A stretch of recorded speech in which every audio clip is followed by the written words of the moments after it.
എന്നത്തെയും പോലെ ഇന്നലെ ആ 9 വയസ്സുകാരിയായിട്ടുള്ള പെൺകുട്ടി തന്റെ സ്കൂളിലോട്ട് പോയി. പക്ഷെ ഇന്നലെ അവൾ സ്കൂളിലോട്ട് പോയപ്പോൾ അവളുടെ മുഖത്ത് അവളുടെ അച്ഛന്റെ കൈപ്പാടുകൾ പതിഞ്ഞിരുന്നു. അതുപോലെ തന്നെ ശരീരത്തിൽ ചതവുകളും. അവളുടെ അച്ഛനും രണ്ടാനമ്മയും കൂടെ അവളെ നിരന്തരം ക്രൂരമായി മർദ്ദിക്കുന്നതിന്റെ ഫലമായിട്ടായിരുന്നു ആ ചതവുകളെല്ലാം ഉണ്ടായിരുന്നത്.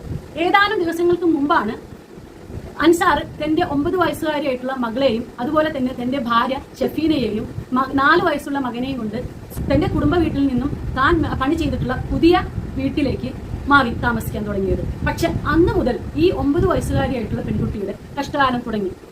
രണ്ടാനമ്മ നിരന്തരം അവളെ കുറിച്ചിട്ട് തന്റെ ഭർത്താവിനോട് കുറ്റങ്ങൾ പറഞ്ഞു കൊടുക്കാറുണ്ടായിരുന്നു. അതിന്റെ ഫലമായിട്ട് അവളുടെ അച്ഛനിൽ നിന്നും നിരന്തരം അവൾക്ക് ക്രൂരമായിട്ടുള്ള മർദ്ദനവും ചീത്തയും ലഭിക്കുമായിരുന്നു. അവൾ സ്കൂളിൽ പോകുന്നതിനു തലേ ദിവസം രാത്രി ഉറക്കത്തിൽ നിന്നും ആ കുട്ടിയുടെ മുടിക്കുത്തിന് പിടിച്ച് വലിച്ചിഴച്ചിട്ട് രണ്ടാനമ്മ അവളുടെ അച്ഛനായിട്ടുള്ള അൻസാറിന്റെ അടുത്തോട്ട് കൊണ്ടുപോയി. എന്നിട്ട് അവളെ കുറിച്ചിട്ട് അവൾ ഫ്രിഡ്ജിൽ ഓടുന്നിട്ട് കുറെ സാധനങ്ങൾ വലിച്ച് ഇട്ടു. അങ്ങനെ അവളെ ചെയ്യാത്ത കുറെ കാര്യങ്ങളെ കുറിച്ചിട്ട് കുറ്റം പറഞ്ഞു. അപ്പൊ തുടർന്ന് അൻസാർ അവളെ പൊതിരെ തല്ലി, മകളെ ആഞ്ചി ചവിട്ടി വയറിന് തൊഴിച്ചു. അതുപോലെ തന്നെ കാൽമുട്ടുകളെല്ലാം അടിച്ചു ചതച്ചു. ആ ദിവസം അവൾ ഉറങ്ങിയിട്ടുണ്ടായിരുന്നില്ല. അവളുടെ കണ്ണുകളെല്ലാം കലങ്ങിയിരുന്നു, മുഖമെല്ലാം അടി കിട്ടിയിട്ട് തിണർത്തിരുന്നു. ഈ പാടുകളോട് കൂടിയിട്ടാണ് അവള് അടുത്ത ദിവസം സ്കൂളിലോട്ട് പോയത്. അപ്പൊ അവളോട് ക്ലാസ് ടീച്ചർ ചോദിച്ചു, മോളെ എന്ത് പറ്റിയിരുന്നു, മുഖത്തൊക്കെ എന്താണ് പാടുകൾ എന്ന് ചോദിച്ചു.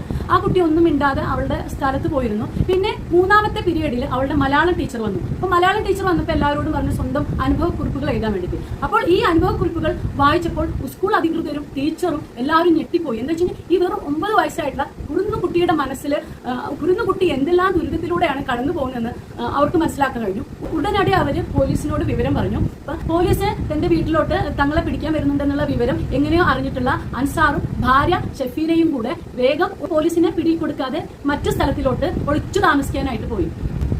ഈ പുതിയ വീട്ടിൽ വന്നതോട് കൂടിയിട്ട് ഈ വെറും 9 വയസ്സുള്ള കുട്ടിക്ക് ഫ്രിഡ്ജിൽ തൊടാൻ പാടില്ല, വീട്ടിനകത്തുള്ള ശുചിമുറിയിൽ പോകാൻ പാടില്ല, അതുപോലെ തന്നെ സോഫ സെറ്റിൽ ഇരിക്കരുത്, അവരോടുകൂടെ ഡൈനിങ് ടേബിളിൽ ഇരിക്കരുത്. ഈ കുട്ടിക്ക് ഭക്ഷണം കൊടുത്തിരുന്ന അവര് ഒരു പാത്രത്തിലാക്കിയിട്ട് തറയിലെത്തിയിട്ടാണ് ആ കുട്ടിക്ക് ഭക്ഷണം കൊടുത്തിരുന്നത്.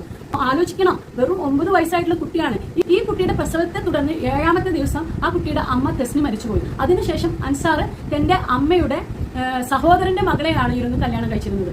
നൂറനാട് പോലീസ് നടപടിക്രമങ്ങൾ പൂർത്തീകരിച്ചതിനു ശേഷം അവളെ ഒരു ശിശു മന്ദിരത്തിലാക്കാനാണ് തീരുമാനിച്ചിരിക്കുന്നത്. എന്തൊക്കെ പറഞ്ഞു കഴിഞ്ഞാലും പോറ്റമ്മ ഒരിക്കലും പെറ്റമ്മയാവില്ല.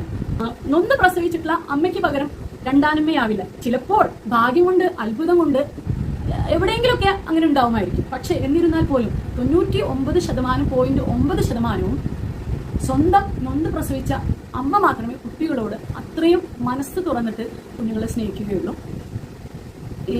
ഓക്കെ.